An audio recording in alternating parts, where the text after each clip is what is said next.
देख रहे हो विनोद, आपको छत्तीसगढ़ चुनाव के दौरान कांग्रेस का ये चुनावी कैंपेन तो याद ही होगा। भारतीय जनता पार्टी यानी बीजेपी को हराने के लिए बनाया गया ये कैंपेन अब कांग्रेस की हालत बयां कर रहा है।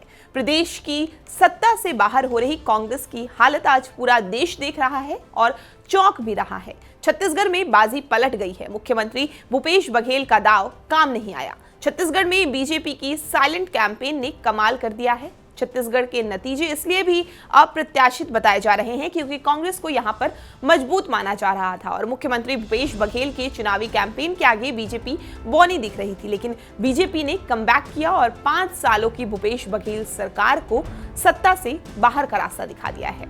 रुझानों में 90 सीटों की विधानसभा में 50 से अधिक सीटों पर बीजेपी लगातार बढ़त बनाए हुए है। इन रुझान में कांग्रेस पार्टी की उम्मीदों पर पानी फेर दिया है। मुख्यमंत्री भूपेश बघेल तो सत्ता से बाहर हो ही रहे हैं, साथ ही सरकार के कई मंत्री चुनाव हार रहे हैं। इनमें ताम्रध्वज साहू, मोहन मरकाम, कवासी लखमा, मोहम्मद अकबर, अमरजीत भगत, रुद्र गुरु, अनिल भेड़िया शामिल हैं, जबकि सीएम भूपेश बघेल और डिप्टी सीएम टीएस सिंहदेव मामूली बढ़त बनाए हुए हैं।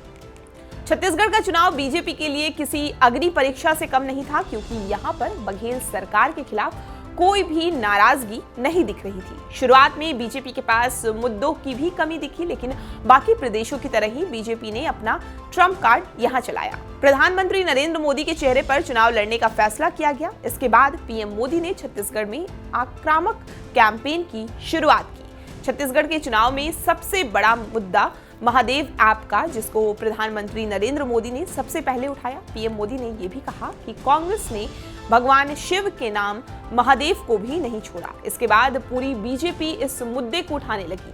बीजेपी ने पूरा चुनाव कैंपेन महादेव ऐप पर ही रखा, जिसको लेकर सीएम भूपेश बघेल कई बार असहज भी हुए, लेकिन वो हमेशा कहते रहे कि मेरा कोई लेना देना नहीं है। बावजूद इसके बीजेपी माहौल बनाने में कामयाब रही। छत्तीसगढ़ की सत्ता में वापसी का सपना देख रही कांग्रेस के हाथ में कई मुद्दे थे, खासतौर पर गाय, गोबर और गौमूत्र का। मुख्यमंत्री भूपेश बघेल ने गौपालकों से गोबर खरीदना शुरू किया था, बाद में गौमूत्र भी खरीदना शुरू कर दिया था। दावा किया गया था कि गोबर और गौमूत्र को खरीदने के कारण महिलाओं को वोट कांग्रेस को जाएगा, लेकिन ऐसा हुआ नहीं। कांग्रेस को 2018 में जीती हुई आधी सीटों पर हार का सामना करना पड़ रहा है।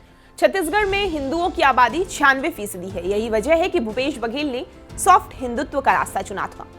बीजेपी ने राम मंदिर का मुद्दा उठा रही थी, तो वहीं भूपेश बघेल भी राम के भरोसे पर अपनी नैया पार कराने की जुगत में थी। भूपेश बघेल ने राम के वनवास काल के से जुड़े स्थलों को दुनिया के पर्यटन मैप पर लाने की महत्वाकांक्षी योजना शुरू की थी। राम के साथ भूपेश बघेल कृष्ण की भी शरण में गए थे। उन्होंने कृष्ण कुंज योजना की शुरुआत की थी। राम और कृष्ण को लेकर भूपेश बघेल का सॉफ्ट हिंदुत्व बीजेपी के हार्ड हिंदुत्व के आगे टिक नहीं पाया। चुनाव के दौरान बीजेपी ने राम मंदिर का मुद्दा उठाया और चुनाव में जीत के बाद राम मंदिर दर्शन कराने का वादा किया था।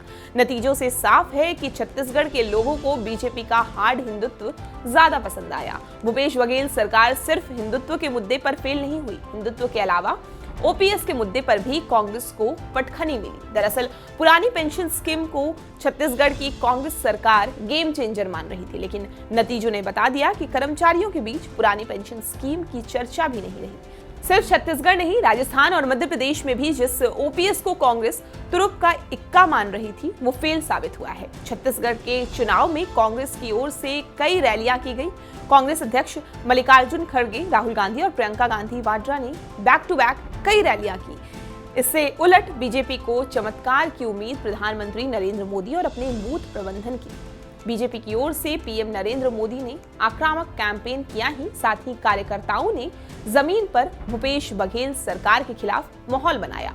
बीजेपी का पूरा फोकस शहरी इलाकों के साथ ही आदिवासी इलाकों पर भी था। 2018 में आदिवासियों ने कांग्रेस को एक तरफा वोट दिया था, लेकिन पिछले कई सालों से आदिवासियों का एक बड़ा तबका कांग्रेस सरकार से नाराज चल रहा है। बीजेपी ने इन्हीं आदिवासियों तक अपनी पहुंच बनाई और मोदी सरकार के काम को लेकर गए, साथ ही आदिवासियों को बघेल सरकार की नाकामियों को भी पहुंचाया। ऐसे ही और वीडियोस के लिए बने रहिए मध्य प्रदेश छत्तीसगढ़ के साथ।